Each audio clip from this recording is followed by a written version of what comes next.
The Radical. Fundamental principles of freedom, rational self-interest, and individual rights. This is the Yaron Brooks Show. All right, everybody, welcome to Yaron Brooks Show on this Friday afternoon. Thanks for joining me. I know it's a little last minute, but couldn't squeeze in a show this morning, so I figured I'd do one now. We'll do a quick news roundup, and we'll call it a week. Tomorrow, just to remind everybody, tomorrow we have an AMA, Ask Me Anything, 3 p.m. East Coast time, right here. I'll post a link for the show after this show or tonight sometime. We'll also do a show on Sunday, also sometime in the afternoon, and then Monday morning, Monday night, and then Tuesday morning, and then I am off on another very long trip, in which I hope to do many shows, but as you know, travel is crazy and sometimes hard to tell whether we'll be able to do shows or not. All right, let's jump in. You know, I think one of the amazing things in American politics, the most amazing thing in American politics is indeed Donald Trump. And I find it amazing. I just tweeted something the other day, an old quote of Donald Trump's about showing his complete and utter ignorance of economics and trade and not understanding trade and what trade deficits represented and so on. And I said something about some people would like this guy to be president again or vote for him again. And the response are bewildering because everybody basically responds is basically, well, we don't really like Trump, but he's better than Biden.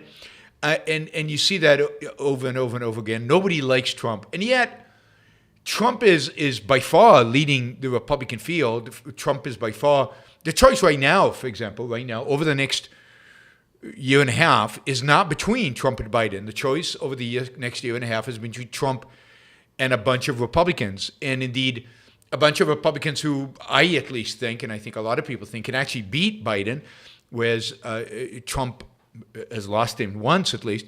And yet, everybody's positioning Trump as if that is it. You've got a primary. You could vote against Trump in a primary. And I don't think people are going to. And this is the wonder of it. Nobody admits to liking Trump, supporting Trump, being enthusiastic about Trump, and yet he has a big lead right now in the polls versus DeSantis and everything else. And he continues to just do things that you think would really, really, really upset the Republican base. You'd think that Republicans who vote in primaries would really be upset at the extent to which Trump is just hammering at DeSantis. I mean, hammering him on everything and really doing a better job than any Democrat could do in just going after DeSantis left and right. And yet, Republicans don't care. They thought DeSantis was gonna solve their problem and free them and free them from Trump. And now that Trump's going after DeSantis, they just think, oh, well, okay, we'll just vote for Trump. And it's this mindlessness that somehow Trump elicits in his supporters, elicits in people, in people all around, that is just, to me, just stunning. And it's so here's a piece of thing that I got today in my email from the Trump Make America Great Again 2024 campaign, and it's called the Real Ron DeSantis Playbook, and this is the quote right at the top of the playbook. The real DeSantis record is one of misery and despair. He has left a wake of destruction all across Florida, and people are hurting because he has spent more time playing public relations games instead of actually doing the hard work needed to improve the lives of people he represents. This is a guy who just got reelected by a massive margin. And I'm not saying he's a good governor. I do not know, and I don't like DeSantis at all. But this is a Republican writing this. This is a Republican spreading this. And this is Trump. Trump lives in Florida. This is his state. They write, on DeSantis' watch, Florida has become one of the least affordable states to live in the country. In his first term as Florida governor, Ron DeSantis raised taxes on Floridians by more than $1.5 billion. The National Low-Income Housing Coalition estimated that Floridians make $10 an hour, must work 86 hours per week just to afford rent in a modest single-bedroom home in Florida. The cost of living in South Florida shot up 10% in just the last year alone. On and on and on and on. I mean, I thought this was written by the Democratic National Committee. While nearly half of gas stations in Miami and Fort Lauderdale are without fuel, most Floridians lucky enough to find a gas station with fuel will be paying a stiff premium. Florida ranks in the 10 most expensive states in the continental United States for fuel prices.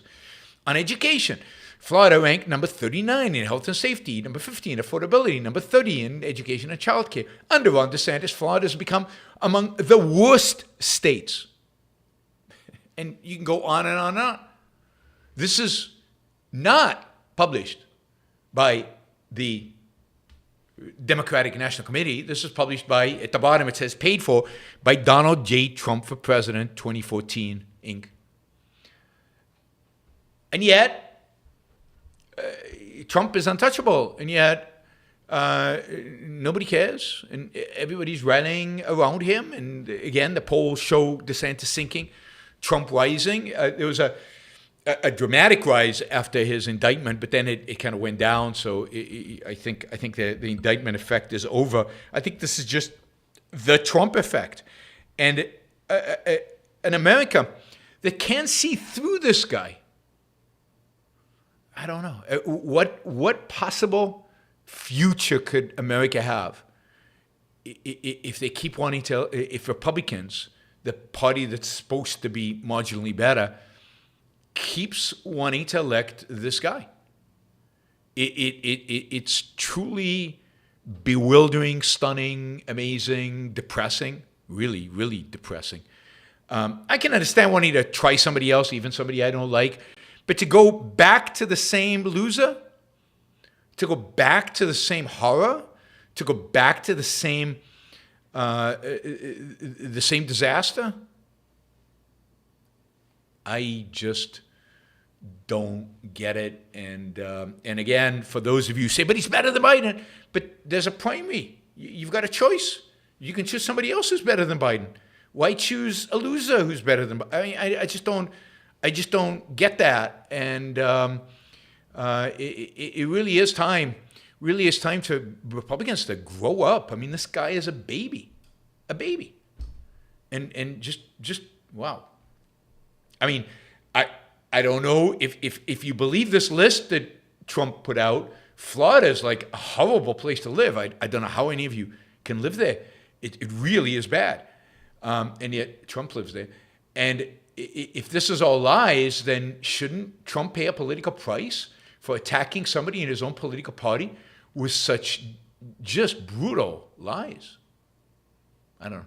Maybe not. We will see. We'll see what happens. I mean, pretty much everybody in the Republican field right now is better than Trump, and everybody in the Republican field at least should get some benefit of the doubt. There's no benefit of the doubt given to Trump. Shouldn't be given to Trump. We know exactly what we're going to get.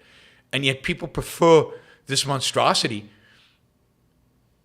and the real possibility of losing to Biden on choosing somebody else and turning their bank finally on Trump. Now, there's something magnetic about Trump that really attracts people. And that's what scares me and worries me about this country, is that they fall for it. They fall for it. I mean, it's also scary and depressing that the only viable alternative seems to be DeSantis, who's awful. But at least DeSantis is different than you. And Trump, we know. All right, I don't want to spend too much time on that, but we'll keep coming back to Trump and looks like DeSantis, because that is the rivalry. There is, it seems to be there's a civil war broken out in Sudan. I don't have a lot to say about this. I don't consider this super important, but it is something that's dominant. It's in the news a lot, and could potentially get more involved and become more substantial. But this is basically two warring factions within the really the elite, the political and military elite within Sudan. The battles are between a militia, a militia basically run by one political somebody who would like to be president, and the other one, which is the military representing the president, and they're killing each other, and they're destroying in the process a lot of civilians, and a lot of people are dying in Khartoum, which is the capital of Sudan. This has some regional importance. Sudan sits between Egypt and Ethiopia. It sits on the Nile. Egypt, of course, is a crucial country in the Middle East, a large Arab country. It has a strong interest in seeing stability in Sudan, and it isn't out of the question that Egypt would intervene and try to deal with Sudan. Sudan's been a trouble spot for a long time. The British Empire had a lot of problems subjugating the Sudanese, and indeed some of the worst defeats of the British Empire were in Sudan. I forget the name of the movie, but there's a famous movie, something with a feather, right, about the British army and British colonial army fighting the Islamic fanatics in Sudan. But anyway, Ethiopia is also a fairly important country because it sits at the entrance of the Red Sea.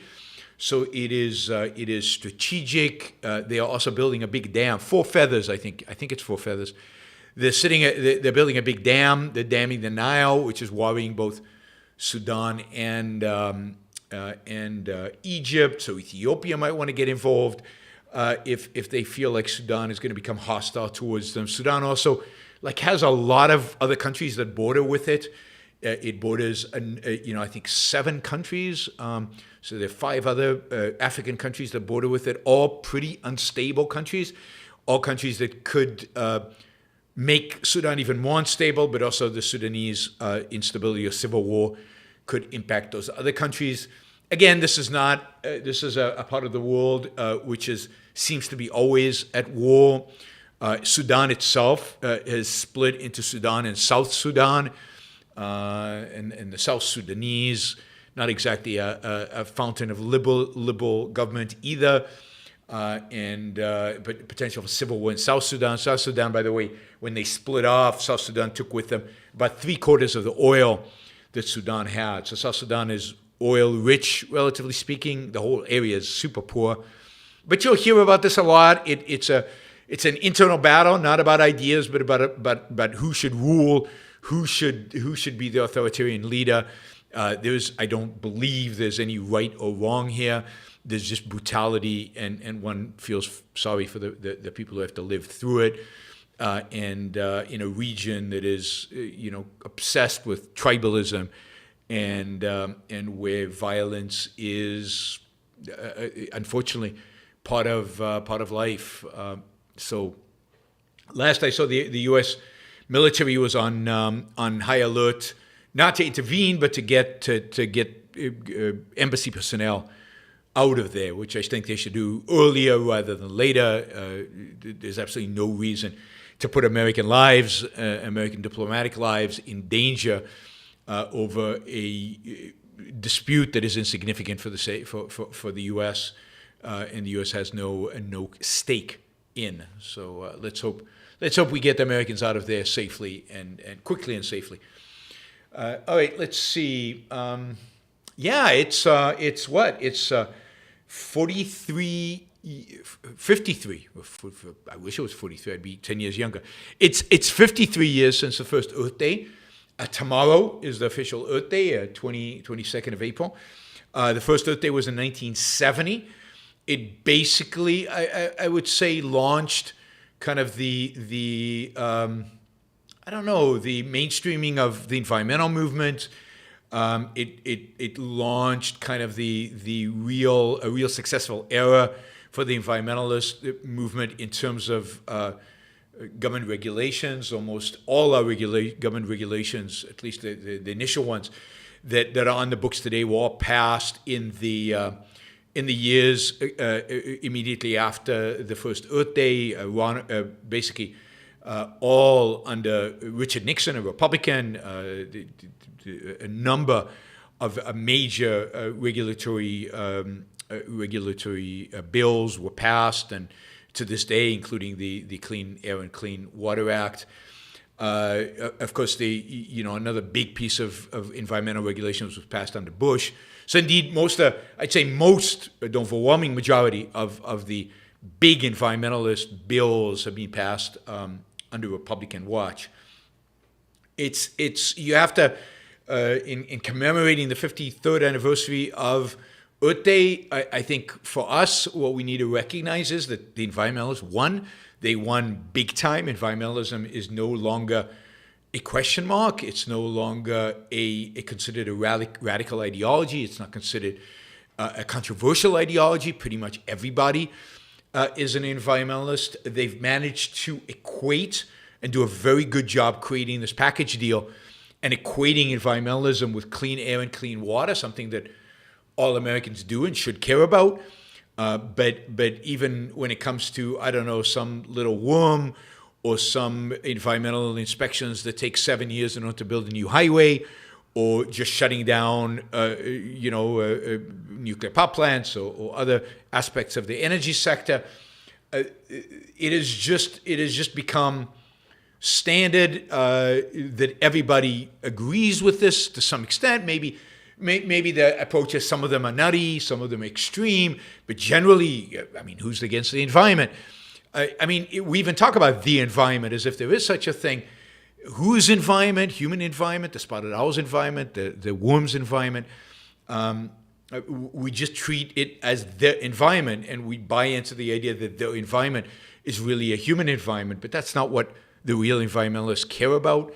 But they've won that debate. They basically convinced us that they are the benefactors and the preservers and the guardians of human life and human prosperity and clean air and clean water. And in every respect, they won the day. There's no opposition to it. It's not like the Republicans are anti-environmentalist. No, they have a softer approach to the environment, but they still are environmentalists. All of them embrace that label and embrace the ideas. So it's sad. The left, basically has managed to take this idea of the intrinsic value of nature, the intrinsic value of stuff out there outside of human beings, and make that a standard that pretty much everybody in our culture accepts. And there's almost nobody that fights against that and tries to segregate out the things that we truly should care about: clean air, clean water, real pollution, and all the things that we should not, and all the overreactions and all the precautionary principle that basically says that if you can't prove that something's only be good, that there's no risk, you shouldn't do it. And the whole baggage of the environmentalist movement that basically has always advocated for the sacrifice of man, for the sacrifice of human well-being, for the sacrifice of progress and technology, for the sake of nature. And that battle continues. But you go out there and you talk to people, and this one is almost impossible to talk about because it's so ingrained in it. Now, Alex Epstein is fighting against this in one dimension of it, but I don't think he's trying to reframe the debate around it in terms of human flourishing. But the reality is that even Alex, while he's had significant impact in some areas, and certainly significant impact within the industry and among some politicians, the impact has not been that broad as to bring into question the whole legitimacy of the environmentalist movement, the whole legitimacy of an Earth Day. That is still far in our future if we want to challenge those things. But it's sad and tragic, and one of the things that many of us have to really think about is why we're losing, and how come How come we haven't been more successful in challenging this? All right. Finally, just some depressing statistics on life expectancy. I was going to do a whole show about this, and maybe I still will because it's an important issue. I mean, life expectancy at birth is a crucial measure of well-being. It is a sign of a culture that is advancing or regressing. It is a sign of progress. And the reality is that since 2014, life expectancy in the United States has been in decline, and you can't blame Biden for this. You can't blame Trump for this. This is a ongoing, real existential challenge. The fact is that if you're born in America today, now granted, this is just a aggregate statistics. It doesn't apply to any particular person, and it certainly doesn't represent you as an individual and what your life expectancy can be. But it's kind of sad when you look at a country and you see the average life expectancy in the 21st century actually going down. And again, this year in 2022, from 2021 to 2022 and into 2023, life expectancy at birth is down. It's down significantly from its 2014 level. It's down more than a year. It is somewhat bewildering, although the explanations are pretty clear. The first data to come out of this about the decline in life expectancy in 2014 was published by a couple of economists, and they basically identified the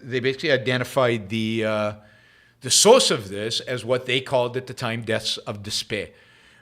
Most of the decline in life expectancy was occurring among middle-aged white working-class males, and that it was a consequence of drug overdose, alcohol abuse, kidney failure, liver failure resulting from alcohol abuse, and a result of suicide. And this was so prevalent that it actually had an impact on the aggregate statistics for the entire country. Over the last few years, that has expanded to other groups, suicide among young people, drug overdoses, but also just the obesity crisis, the fact that people are obese and don't take care of themselves, a lack of individuals taking their health seriously, a personal neglect of themselves. Again, fentanyl plays a role here, but it's not the only role. And now you're seeing younger people, just middle-aged white people, and in other age groups. You can see them also life expectancy for them dying at young ages, driving the average life expectancy down. I mean, this is a real challenge, and it's a cultural phenomena. It's something we have to think about and we have to address. And I will do a longer show about this whole concept of death and despair and what's driving that. I think it's a direct consequence of a mixed economy and a morality that provides no values, and a country that is split apart and is in dramatic disunity, and a dramatic loss of value. And when people don't have values, when people don't have a purpose, when people don't have meaning in their life, then they do stupid things like take fentanyl. They do stupid things like abuse alcohol, and this is connected with loneliness. But again, loneliness, I think, is the negation of the pursuit of values. And I think ultimately, obesity is a rejection of, for most people. Now, certainly there is some people are obese for medical reasons, but some of this obesity, I mean, is related to low self-esteem. It's related to just a disregard for one's own life, and therefore a diminishing of one's own values. And you're seeing that across the country. Other thing that's really interesting about this life expectancy is that it's very, very driven by geography. This is very much not a phenomena that is uniform across the country. So I want to show you a map This is a map of life expectancy across the United States. Whoops, wrong screen. That screen. Red is not Republican, although it could be, given where you're seeing the red. Red is low life expectancy, and blue is indeed high life expectancy. What might upset many of you is that the blue life expectancy tends to be, not uniformly, but tends to be in more democratic areas. It tends to be in the blue states, and the red tends to be in the red states. That's kind of interesting. Now there is a life expectancy gap that is color skin related and has to do with all kinds of things. Again, we can get into it another time, but that doesn't justify this particular range. This range somewhat has to do with poverty, but this range also has to do with, look at it. I mean, parts of the country, the Southeast in particular, has a far lower life expectancy, a life expectancy very similar to some second world countries than the coasts, particularly the Northeast, and particularly the coast of California, which have coastal California, Colorado, Washington, Oregon, which have very high life expectancies. So there's something here as well to be talked about and discussed. I mean, some areas is pretty clear. You get very low life expectancy in Indian reservations. There's a massive problem of alcoholism and drug abuse among Indian reservations, and that explains some of the low life expectancy in Arizona and certainly in the Dakotas and places like that. But much of this is a phenomena of the South, and I think is linked to those deaths of despair of working class folks who lose meaning and purpose in life, and who are taking their own life. But this is something people should pay attention to. This is an interesting map. The highest life expectancy, for those interested, is in a county in Colorado, a fairly wealthy county in Colorado. The lowest life expectancy is, I think, in South Dakota in one of the Indian reservations. But in Alaska is low life expectancy. That, I guess, doesn't surprise me given the cold. But look at Minnesota and Wisconsin, and that's those Scandinavians who live long in Sweden, but also live long in the United States. So some of this might be genetic. So, as I said, there is a skin color issue. Certainly black Americans live about, I think, 3 years on average less than white Americans do. But there's more than that going on, and it is interesting. Violence is another one. So life expectancy in certain cities is actually lower, particularly for young people if they're engaged in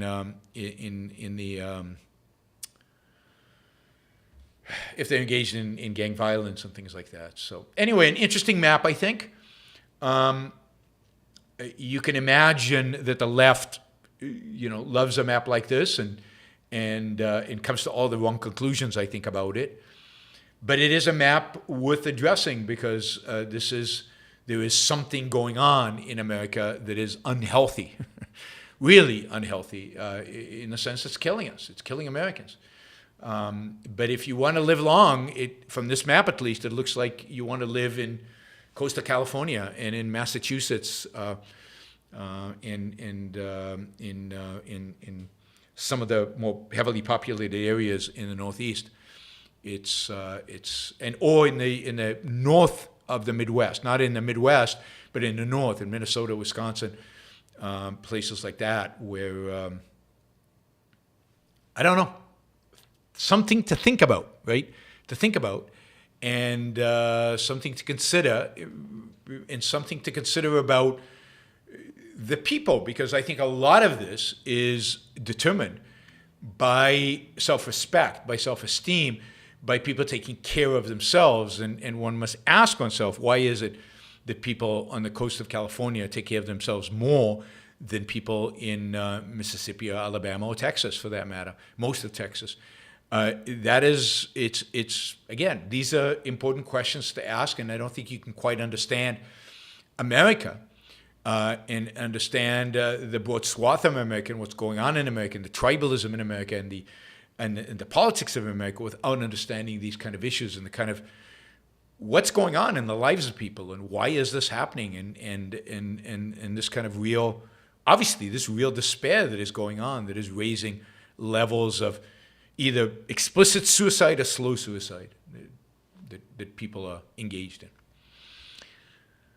All right, to be continued. That is a topic that we will talk about in the future. All right, let's jump into the super chat. We're still about 150 short on the super chat. That's about $2 from everybody who's listening live right now. So please consider supporting these daily shows. Hopefully they were value to you, and if they are value to you, value for value. Stephen, thank you. Just some of the stickers. Catherine, thank you. Equal to reality, thank you. Wes, thank you. It's $25. Thank you, Wes. All right. So Michael asks, will life expectancy increase for the upper middle class and wealthy while the working class dies younger due to addiction and suicide? If you have no future and live in the middle of nowhere, what is the desire to live? Yeah, I mean, I think that's a big pattern of what we're seeing. We're seeing people who are poorer, but also who haven't established a purpose in life. I think it has more to do with values. I think people who tend to be middle class, upper middle class, and wealthy tend to have more purpose, and tend to have a career, and tend to have goals, and tend to have a much more mission in life, and therefore have a lot more self-respect and self-esteem that drives the longer life expectancy. But it does look like there's a pattern in the United States where upper middle class and wealthy are living longer, quite a bit longer, and working class and the poor, and whether that's in Mississippi or the Appalachia, are living shorter lives and don't have a desire to live. But the way you frame the question, Michael, you frame it as if they're passive about this. As I've always said, they can get in the car and they can drive to Northeast Arkansas where there are jobs.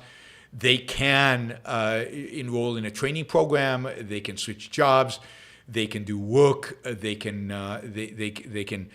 go run every morning and get into better shape. They can drop the alcohol habit. They can drop the drug habit. This is all of this is not determined. This is within the scope of people's free will. But the challenge is that we live in a culture that tells them that they have no chance. It tells them that they shouldn't try. It tells them that they will be taken care of by the state. It tells them that whatever their health problems or however obese they are, whatever, that's okay. Don't talk about shame fatting or whatever it's called. And I think it's wrong to shame people for being fat, and certainly without knowing what's causing it. But it's also not wrong to identify an ideal in terms of health and to encourage people to be healthy, right? To be healthy. And but that suggests a standard. That suggests that health is a standard, and people don't, certain people don't like that. But yeah, it is. There is a lot of this has to do with self-esteem, and this has to do with self-confidence, and this has to do with the view of oneself, and this has to do with values. And in a world that doesn't really value values, and a world in which self-esteem is getting a ribbon, it's not real achievement, and in a world in which we don't believe people have free will and they're determined by the environment or determined by their genes, in a world in which we tell everybody, don't worry, the government will take care of you, surprise, surprise, people don't have the self-esteem to take control of their own life. And one aspect of that, one manifestation for that, is they die young. They die young. It goes back to that great line from Shawshank Redemption. Get busy living or get busy dying. And a big chunk of America is busy dying. And politically, look where they are. And that it tells you something about the modern Republican Party. It's a party that is dominated by people who are busy dying. Not good. James Taylor, why don't the Republicans learn that freedom is popular. Reagan won 49 states in 1984, running on a pro-liberty platform. DeSantis went a landslide in Florida because he chose not to lock his state down during COVID. Yeah, I mean, you would think that the Republicans would learn that, but they haven't. Maybe that map says something about it. The Republican Party is dominated by people who have grievances against the world. The Republican Party is dominated by people who are just pissed off, who are just angry at the world, at reality, at life, at everything out there. And what they want is they want a savior. They want somebody to write in. And look, freedom actually requires you to take responsibility for your own life. Freedom requires work, as somebody said here. Freedom requires effort. Freedom requires self-esteem. Freedom requires the confidence that you can actually achieve and be something. And I think, unfortunately, the Republican Party is dominated by people who don't want to engage in that. And I'm not saying the Democrats are not, but the Republican Party certainly is. And it's given up on trying to attract new people. It's giving up on those independents. I mean, look at DeSantis. DeSantis is running a campaign aimed at alienating independents. It's aimed at fighting for the same base as Donald Trump has.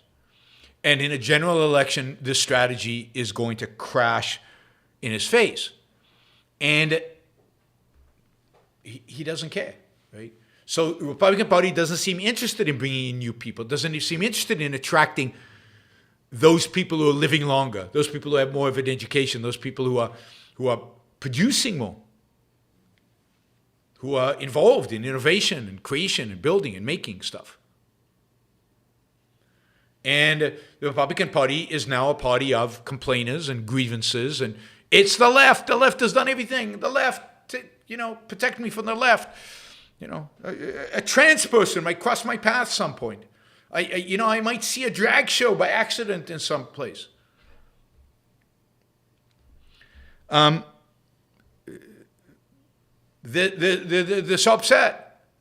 And yet, the real problem of declining life expectancy in the United States, the lack of economic dynamism and economic growth, the economic stagnation, the rise of China as a potential military enemy to the United States, these things are trivialized, and we obsess constantly. And we obsess constantly on important things, but on things that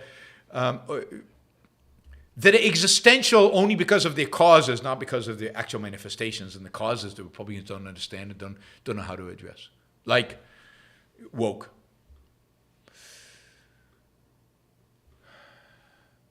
Louis Philip Noel, off topics. Lesson of the week is the Elon Musk positivism around SpaceX future. Lots of things to learn. Yes, I talked about that yesterday. I think it was yesterday. And I also talked about it, if you're interested, in my Ingenuism video that I think goes live today. If not, it'll go live over the weekend.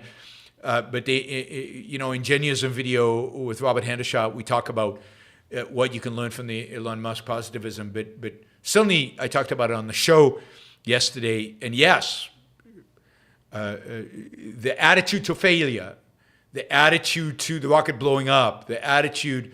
The whole way in which this is positioned, I'm here to learn. Bad stuff will happen, but I'm going to learn from that bad stuff and make it better next time. And this is how we progress. Wow. I mean, imagine if that was embraced on a broader scope in our culture. All right. We're almost done with the super chats. If you want to come in to help support the show, please do so in the next couple of minutes. Liam says, did you see all the leftists celebrating the Elon Musk rocket exploded? Disgusting. Yeah, I did. I don't know if it's just leftist. I didn't identify them as such. But yes, a lot of people were glad to see the rocket explode and to see supposedly Elon Musk fail, even though nobody who knows anything about what happened actually considers it failure as a negative. Failure is something to learn from, absolutely, but not as a negative. All right. Equal to reality says just support. Thank you. Really appreciate it. Let's see. We're at 129.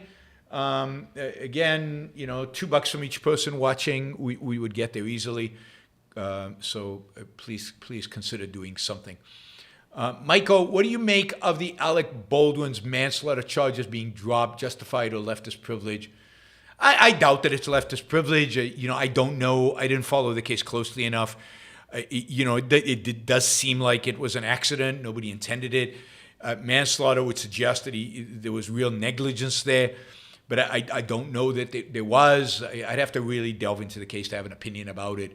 But I don't jump to these conclusions of leftist privilege. I don't see why that would be the necessary case. I mean, and if it was privilege, why did he ever get?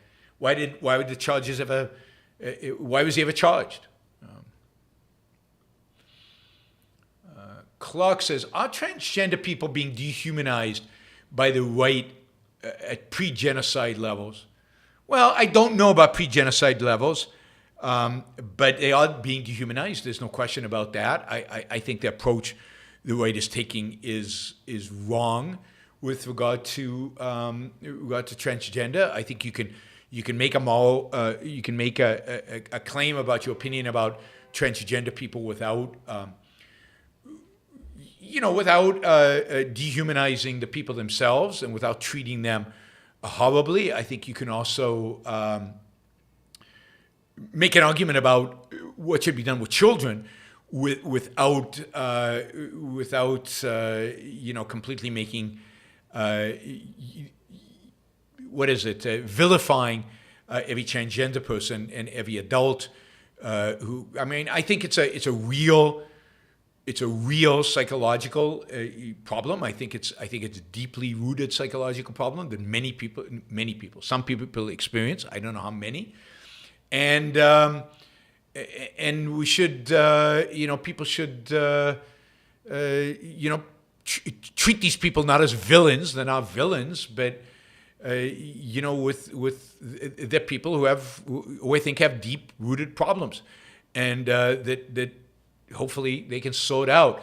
What we should definitely avoid is the whole the treating children's whims, treating children's emotions, treating children's desires, treating children who know nothing about sex yet as if they are in a position to make a call about changing their own gender. I think that's ludicrous and absurd.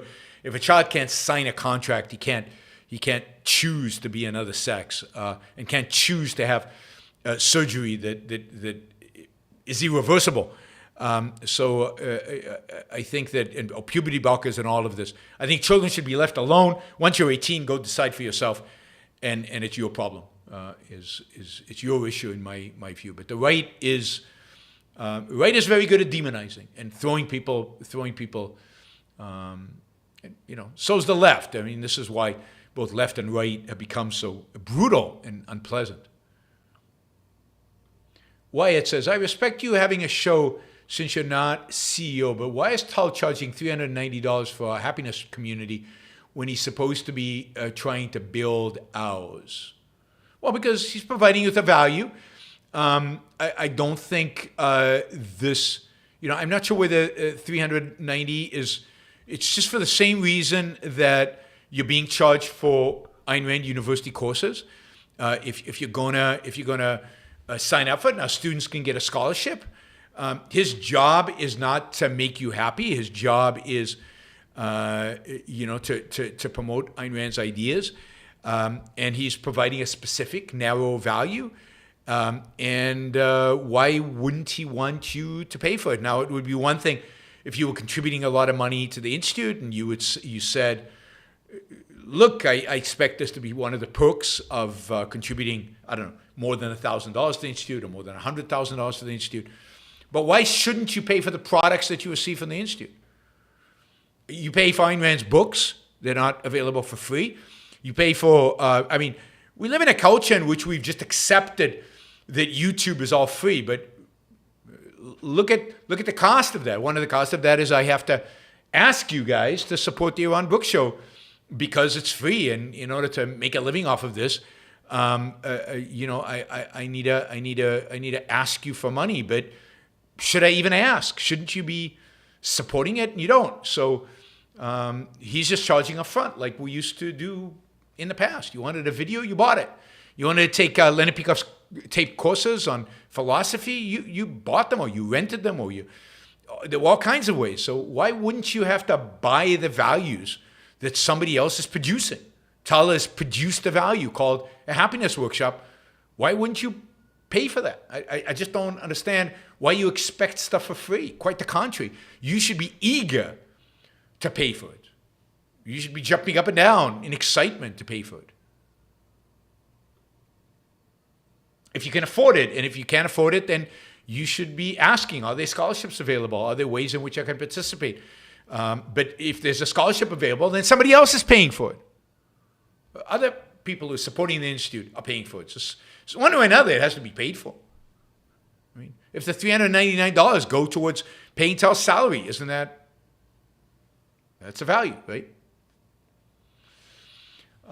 Tessa. Oh, thank you, Tessa. Really appreciate the support. Doron says, love the news roundups. Thank you, Doron. Really appreciate that. Daniel says, did you see Biden is imposing fees on those who have good credit, pay 15 to 20% down, or have a 40% or less debt to income ratio for mortgages?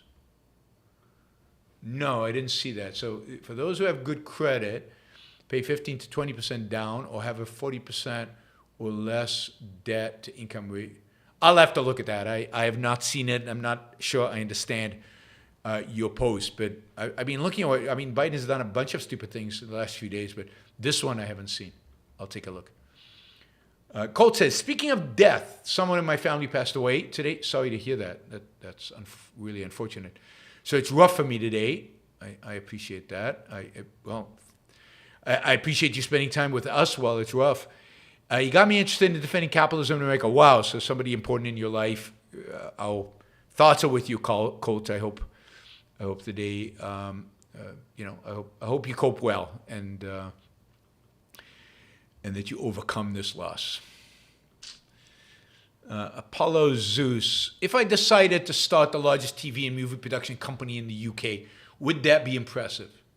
Well, deciding it would be somewhat impressive, but doing it would be really impressive, right? So just a decision, I'd be impressed by a decision like that if it was real and if it was focused and if it was actually geared towards achieving that goal. But I'd really be impressed if you actually pulled it off. All right, we're $72 short for those interested. Stephen Harper, thank you for the $20. Tess, I said thank you. Cold Cleaver Stone, thank you. Stephen Harper, I think I got earlier, so thank you guys. Oh, and James just says, happy Friday, Yaron. Appreciate you. I appreciate that, and I appreciate all you guys. Thank you to all of you. Thank you to all the super chatters. If you want to support the show and you're not listening live, you can actually support it. You can cheer the show. There's a little button underneath, and you can still support the show through YouTube. You can also become a member of the Yaron Brook Show here on YouTube. I prefer that if you're already supported on Patreon and Subscribe Star or PayPal, you stay there. YouTube takes out higher fees than those do. But if you want to add a membership to do the members-only shows and other perks that might be available, then you can click on the button below saying join. And at the $5 level, you can become a member. You can do both, the membership and PayPal or one of the others. And of course, if you want to support the show, as I said, you can support it on Patreon or yaronbrookshow.com/support, which is basically PayPal. Thank you all. Have a fantastic weekend. I will be back tomorrow at 3 p.m. Eastern Time with Ask Me Anything show with my $25 or up supporters on video, on a panel, and Q&A for the rest of you. And then on Sunday, we'll also have a show sometime Sunday afternoon. So see you all tomorrow at 3 p.m. Hope you had a great week and hope you have a fantastic, amazing weekend.